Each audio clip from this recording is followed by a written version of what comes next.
it's Melissa popping in from Silhouette School. I'm sorry I'm kind of far away. I have lots to show you, including all my dirty laundry. No, I'm just kidding. But I don't use, is today Wednesday? Oh yeah, I usually do come in on Wednesdays. I might be losing it. Anyway, I asked on Facebook last night what you guys wanted to talk about on Facebook Live today and got lots of suggestions, and the one with the most likes was tell us all about heat pressing. So I've got three. Can you see this one? This is my hat press. I've got 3 of my 4 heat presses out. You guys, I just got my workout. This thing's like 60 pounds. And because I don't have enough room to keep everything in my office, I keep it in the bottom of my closet, which is like way over there. And I just picked it up and brought it over here for you, even though I asked Bob to put it away yesterday. So you're welcome. Okay, anyway, let's talk heat presses. I wrote a whole list. I'm here, hold on. I wrote a list on the back of my sticker sheet. This is how it's been lately, guys. This is how it's been. Okay, so I've got my list of things that I'm going to show you. I have all my, I said I had 3 of 4. Here, I actually have 4 of 5 because I forgot I have my Easy Press. So, first things first, we're going to talk basics of heat pressing. Which one do you want? It's totally up to you. It is going to depend on a lot of things, all right? So obviously these large heat presses, these are 15 by 15. This one I have warming up because I want to show you a little bit more about it, but you have to decide if you have room, okay? So these are, as I said, 15 by 15. You are so far away, I cannot read comments, but hello to everyone saying hi. And Ashley will throw links up for you. Okay, so this is a 15 by 15. This is an entry-level heat press that I purchased from Amazon 3.5 years ago. It's the Fancier Studio press that you can get now, usually between like $169 and $180. I've had it for 3.5 years, as I said. Works great. It's the one that I typically leave out because, well, it's the one that I typically leave out. I have no idea. It is not, honestly, I love it, but it is honestly not my favorite, and I will tell you why in a second. But I've never had issues with it. So that's that. Good entry-level press, 15 by 15. Okay. This over here is a, can you see it? No, you can't really see it.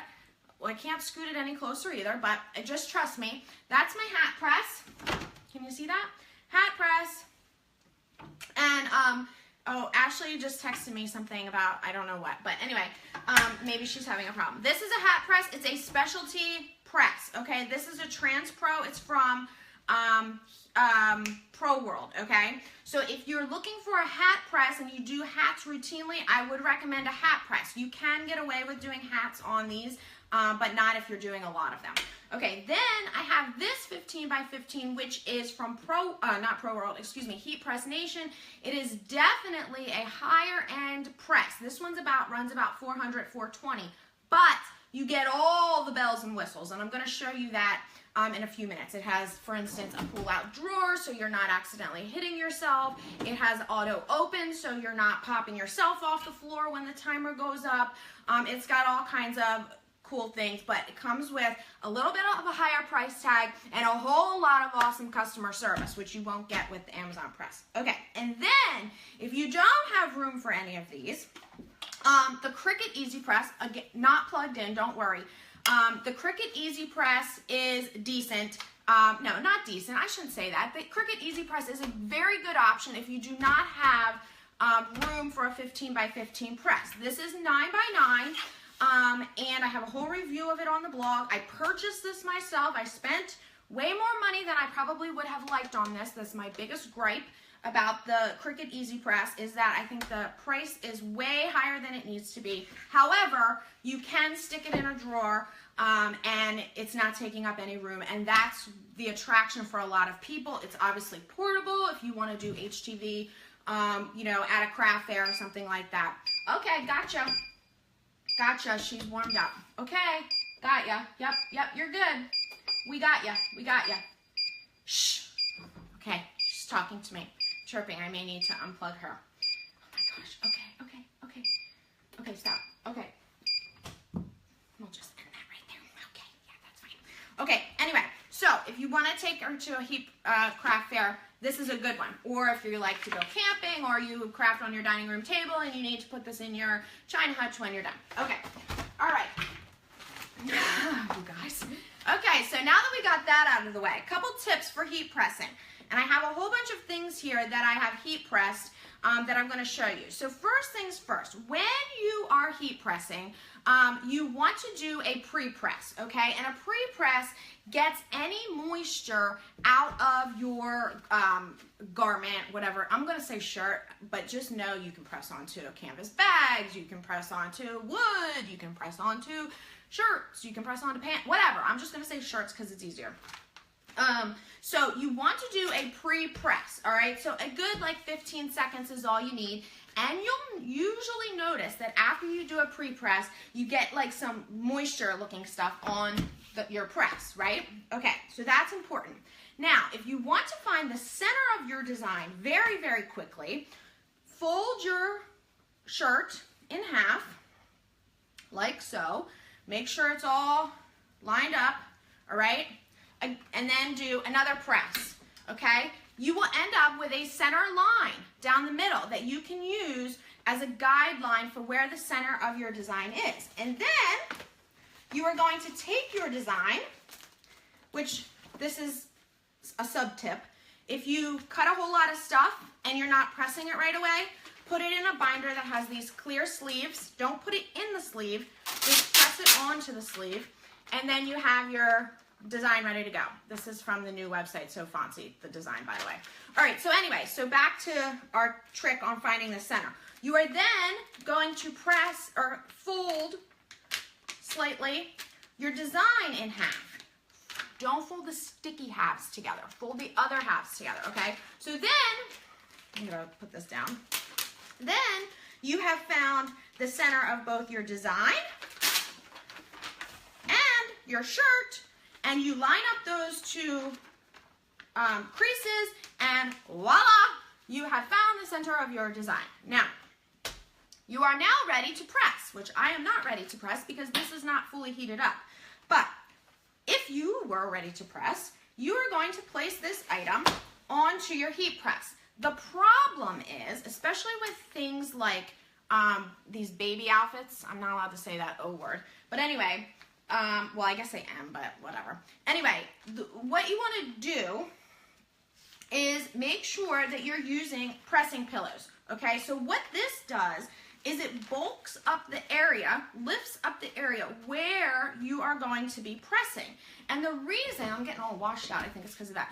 The reason that you need to do that is because you have all these thick seams, and I already pressed on this shirt, so I'm just going to turn around and show you because I'm going to show you more about this in a second.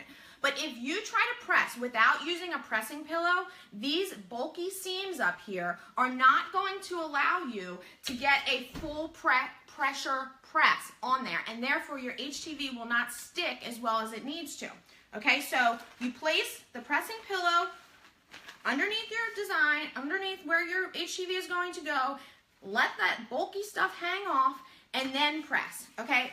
You don't know how many emails I get from people who say, I'm working on a canvas bag and my HTV won't stick. I can guarantee you it's because the straps that come down the middle of those canvas bags are extremely thick, and your HTV is basically sitting in a gutter, and you can't, your press, heat press, is not even touching it, okay? So, pressing pillows to the rescue. They come in all different sizes, all right?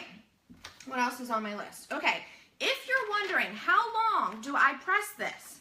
Okay, this is Caesar Easy Weed. Okay, how long do I press this? Caesar has an app, a free app called the Caesar NA app. You can get it in the App Store. Apple, I don't know. iOS, I don't know. What, you guys know. Android, whatever. Download it. It tells you the recommended time and temperature for every type of Caesar product, okay? So it will say, if you have Caesar Easy Weed, you should put your press on 305 for 20 seconds, okay? And if you have holographic Caesar, then you need to put it on, and I have no idea off the top of my head because I just used the app, 320 degrees or whatever it may be, okay? So you want to download that, and I have a tutorial on the blog on that, which I'll link to in a minute. Okay, once you cut, which you always cut HTV that has a liner, this is the liner, the clear transfer tape, or it's not even tape, it's clear carrier. When you cut it on your Silhouette machine, you want the clear part down, the shiny side down onto your mat, okay? And you're cutting in reverse. So then one little trick is to have your heat press warming up and weed on the warm press, okay? It makes it easier to weed. You don't get quite so much stretching or anything like that. So that's just another little trick, to weed right on your press. We talked about pressing pillows. Oh, you can also make your own pressing pillows. These, for one reason or another, come in a set, but they're pricey, right? So you can buy Teflon sheets, which you need anyway when pressing, and you can create your own pressing pillows. And I have a tutorial on that as well.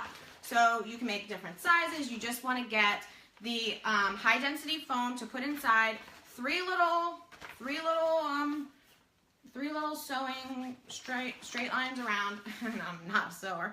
And you got yourself some pressing pillows. Okay, this is layered glitter, okay? This is Shemika. They have a brand new, it's called Galaxy. I just did a post about it last week, and you can layer it. You do not need to subtract out, which is awesome. And this stuff, I wish you guys could see super up close and feel it. It is so thin and stretchy. It's amazing. Love it. I love it, love it, love it. So if you're looking to layer glitter, you can do this. If you are layering Caesar HTV, you are going to need to subtract out that area and then layer so that everything lays onto the shirt itself. Now here's the thing. If you are layering HTV that can't actually be or shouldn't actually be layered, for example, this shirt is layered, not over top of each other, but there's all different colors. You see that. So when I put on these initial designs, these initial colors, you only want to tack it, all right? And what I mean by that is press it for the very minimum amount of time so that it just sticks and you can peel the carrier sheet off. So for easy weed, that's 1 to 3 seconds. Just put that layer on there, press it down 1 to 3 seconds, pop it up, and remove it and add the next one. And that prevents shrinking. The only layer that should be getting the full time when you're layering HTV is the last layer, 20 seconds. So then if you've had 5 layers, the first one is going to end up with 1 second, then another 1 second, then another one. So basically 25 as opposed to whatever that is, a minute, I don't even know, over a minute 10 or whatever. Guys, math is not my thing. Okay, so that's that. That's how you want to layer. So remember, you can layer easy weed, but I would recommend that you subtract out and tack, and we have tutorials on that as well. Everything I'm talking about today, I have tutorials on the blog for. Okay, so we got to that. Now, this shirt, which, fun fact, I saved my kids' old shirts. I did not do this. We purchased this shirt from Old Navy. When my kids outgrow them, then I'm like, save that. I'm going to use that for a tutorial. And so I did. And so this shirt, I had a different HTV design on originally and wanted to demonstrate how to remove it in case you make a mistake. So I used this HTV remover and was then able to fully remove it. It was a white design, and then was able to press on another design, which you can't even see the original, okay? And again, tutorial on that. But if you make a mistake, there is HTV remover that you can use. If you, what else do we have here? Oh, look, how cute. I don't even have anyone to give this to, so I'm waiting for someone to have a baby, and it's not going to be me. Okay, where are we? Oh, sublimation. So I get lots of questions about why does this heat press specifically on Amazon say it's for sublimation. So you can use it for sublimation or HTV, same with this, or rhinestones. This has rhinestones as well as HTV. Can you see that? Also did this side. Again, just showing you for demo purposes. Okay, so this shirt I actually just made. It's not even on the blog yet. Well, actually, I did it for Silhouette You for a sublimation tutorial. Okay, and what sublimation is you print on a sublimation printer with special ink and special paper, sublimation paper, and then you use your heat press and sublimate it directly onto the shirt. It's literally into the fibers of the shirt. You cannot feel it. When I'm touching it, you can't feel anything except shirt. So the heat press, when you apply it, it needs to be really high. So it needs to be, I think it was like 400 degrees or 410 or something like that. I forgot off the top of my head.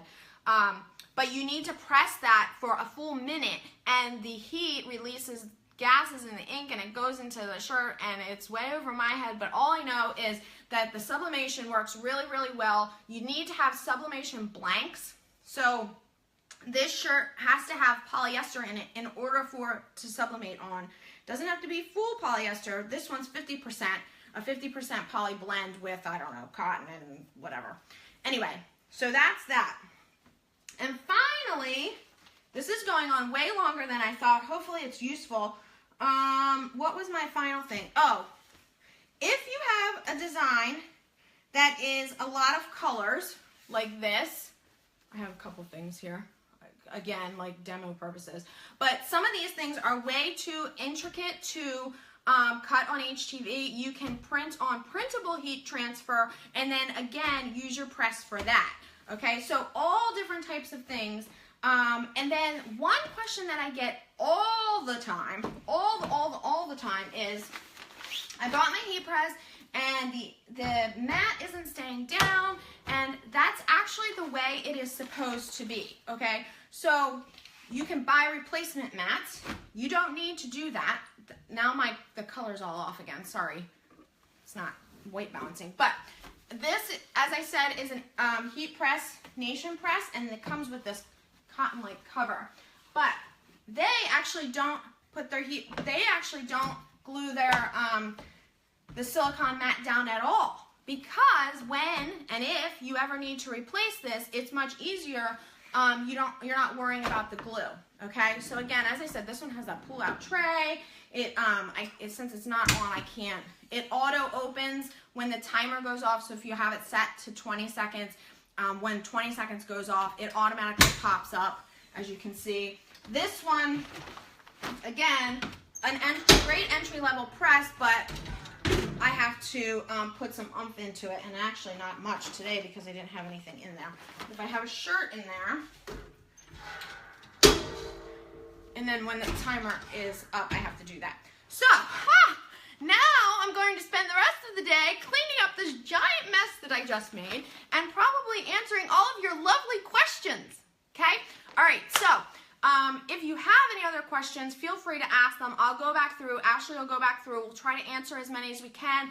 I apologize this went on for so long. I feel like I haven't talked to you guys in forever. We've been so busy with getting So Fancy up off the ground, which thank you all so much for your awesomeness heading over to So Fancy. We're still working out some, new website growing pains, but we've got lots of freebies over there, all commercial use, fonts, designs, they're all cut friendly, so head on over. But we're not talking about So Fancy today, we're talking about heat pressing. So get on over, and if you have a heat press question, let me know. All right, guys, have a good one.